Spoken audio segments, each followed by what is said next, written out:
Hi, welcome back to Analytical Media. We are a consortium, a group of therapists, college professors, academics, and well-published peer-reviewed authors. You can find our book on the subject of psychopathy, entitled Descent into Darkness, at Amazon.com. This is a very thorough book if you're interested in psychopathy. It deals with the murder of Travis Alexander by Jodi Arias, if you're familiar with that case. If you're interested in psychopathy, this book has been used at the university level. Here is today's question. The title of the correspondence is Chronic Copycat. And allow me to read this letter to you. All my life I have dealt with a younger sibling who copies every interest of mine. We do not talk or get along, and she does not like me, so this is not a form of flattery, nor is it positive in any way.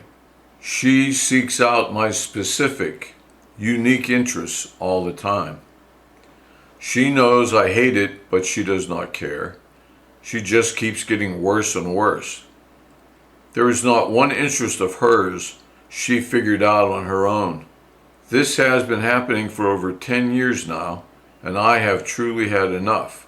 I have had friends who have dealt with this situation, but it has not gotten as bad as my situation.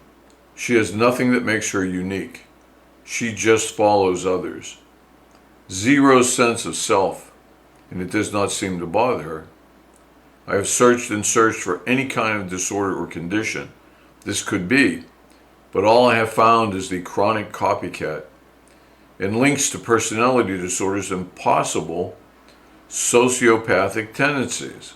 I was wondering two things. One, how do I get this to stop? Two, what disorder or condition could this be or cause this constant situation?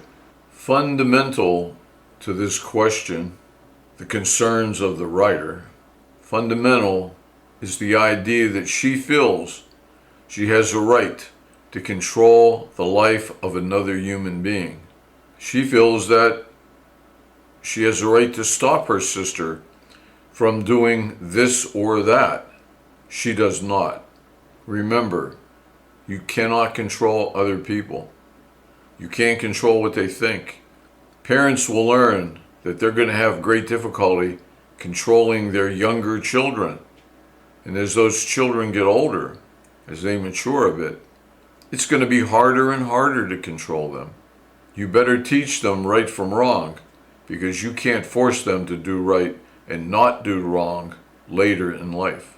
Her sister has the right, the copying sister has the right to lead her life any way she wants. The writer takes great offense at the fact that the sister copies her, everything she does, her interests. But why would that be offensive? You see this with childish people.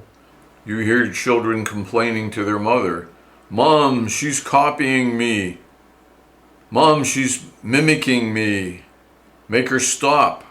Now, unless the copying sister is a demon, she is copying her older sister because she thinks it's best for her. She's not doing it to annoy her sister or destroy herself. She's doing it because she thinks it's the best way to do it. One might say it is complementary. It could be lazy, it could be incorrect, but that sister is doing what she thinks is best. And it's very common for younger siblings to do that. It might not be good, it might not be right for the copier, but it's not offensive.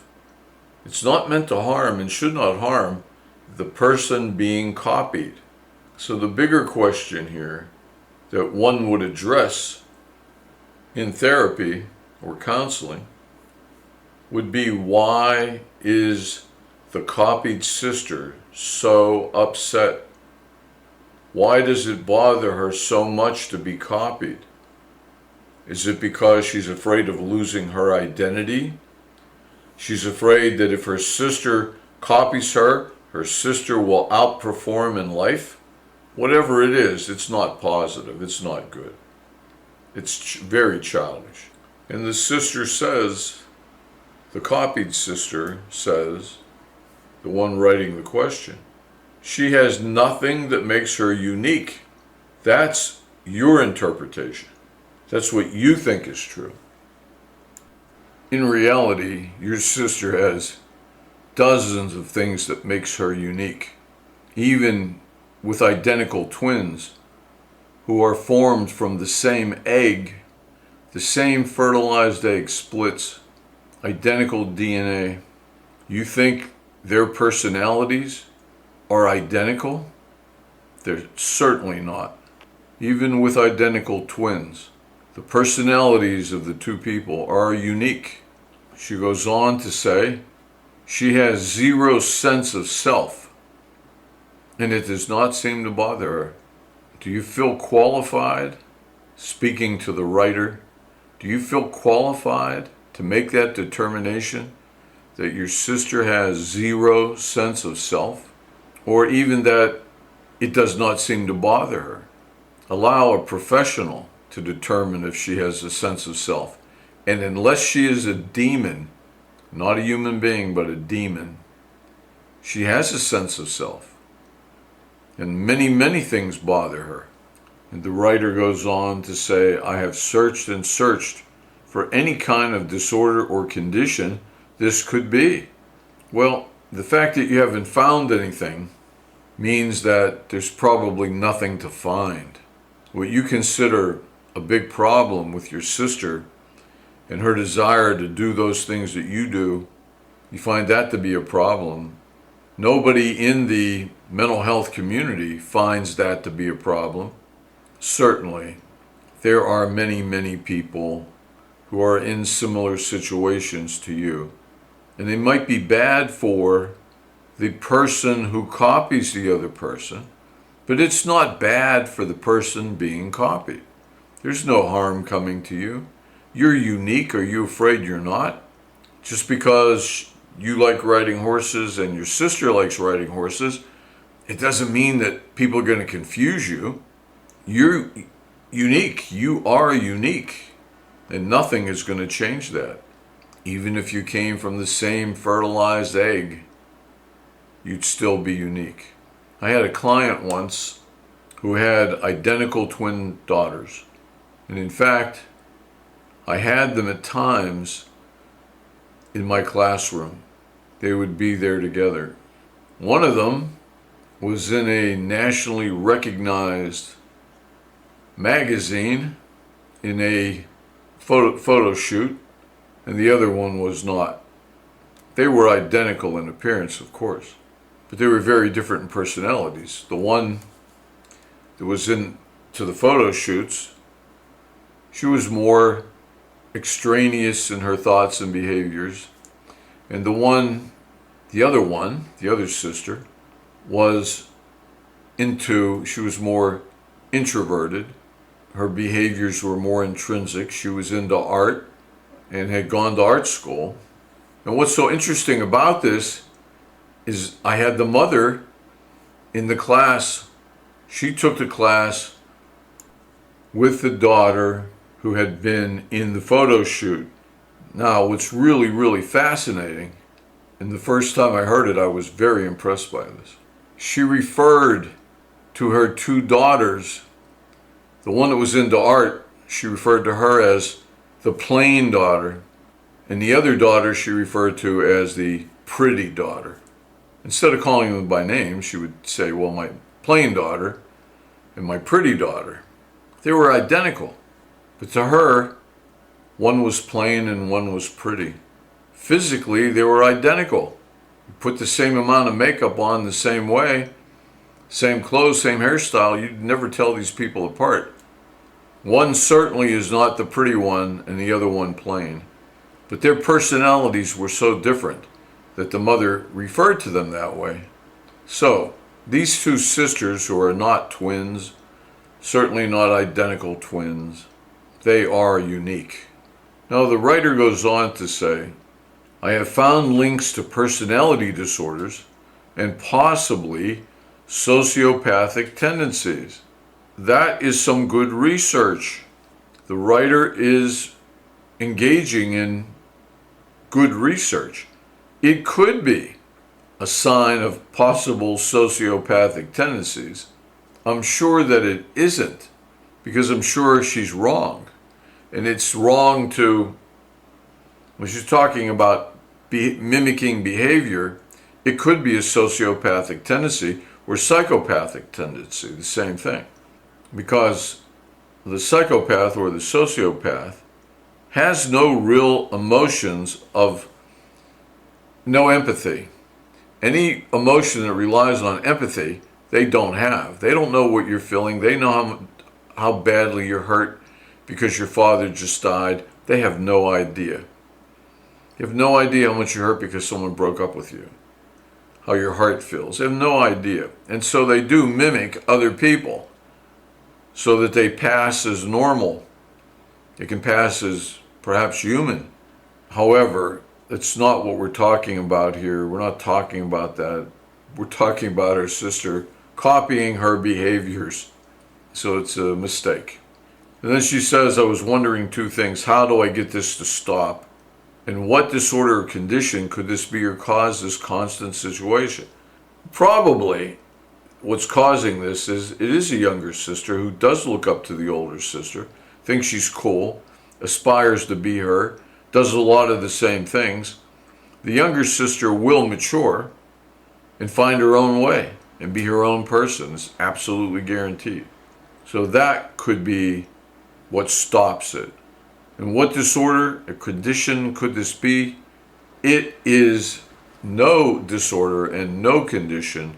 It's the misperception of the person being copied that it must be some mental illness that's causing her sister to behave this way.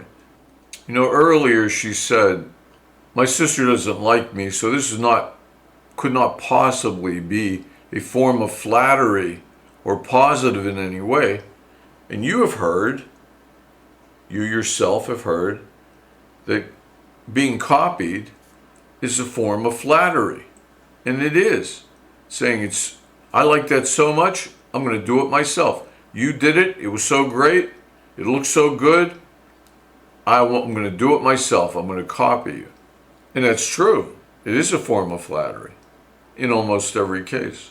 However, it's flattering, but it may not overcome the other negative feelings you're having about being copied. You feel it's a challenge to you. You feel it's negative, but it isn't. And as I said, unless your sister is a demon, she would not purposely be doing anything to harm herself. She's doing everything she thinks will help her get to be as good as you or almost as good as you. There is a natural competition between brothers and a natural competition between sisters. You can see it from the very beginning as they interact. You know, the older child feels good because they can read and the younger child can't read yet because they're a grade or two behind in school. Feel good, like, well, look at me. You don't know how to do anything. You don't know how to tie your shoes. I had to teach you that. You didn't know what class you should take in school, what teacher you should hope to get. You don't know what happens when you go to the cafeteria. You don't know how to go to the bathroom. You have to put up your hand. You have to do this or that. I had to teach you everything. But the younger child resents it. They resent it. Like, yeah, you know, I don't like losing. I don't like to be the loser every time. I don't like it. I don't appreciate it. You're right all the time. Yeah, you were right. Yeah, you taught me how to tie my shoes, but I don't like it. Why don't they like it? The natural competition that occurs between sisters. Brothers, it's even more obvious because everything I just said is true about the brothers, but very often it's the younger brother who starts the physical fight or wrestling with the older brother because they're tired of losing. The older brother, he's stronger, bigger, smarter, and he always wins. And the younger brother doesn't like it. They may become more aggressive and more violent because they want to win some of the time. Try to think if any of this applies to things that have happened to you or feelings you've had. Number one, you can't control other people. Remember that you cannot. Can you control what they think of you? By how you dress and wear your hair and what car you drive and what neighborhood you live in? No. You can try, and you likely will try to be impressive, but you won't succeed because you can't control what other people think. You might do all that, and still the person you're trying to impress might think that you're a fool and an idiot. You can't control them. You might be trying to lead the best life in the world, yet people around you might think you have no morals at all, because nobody says that they will correctly perceive you.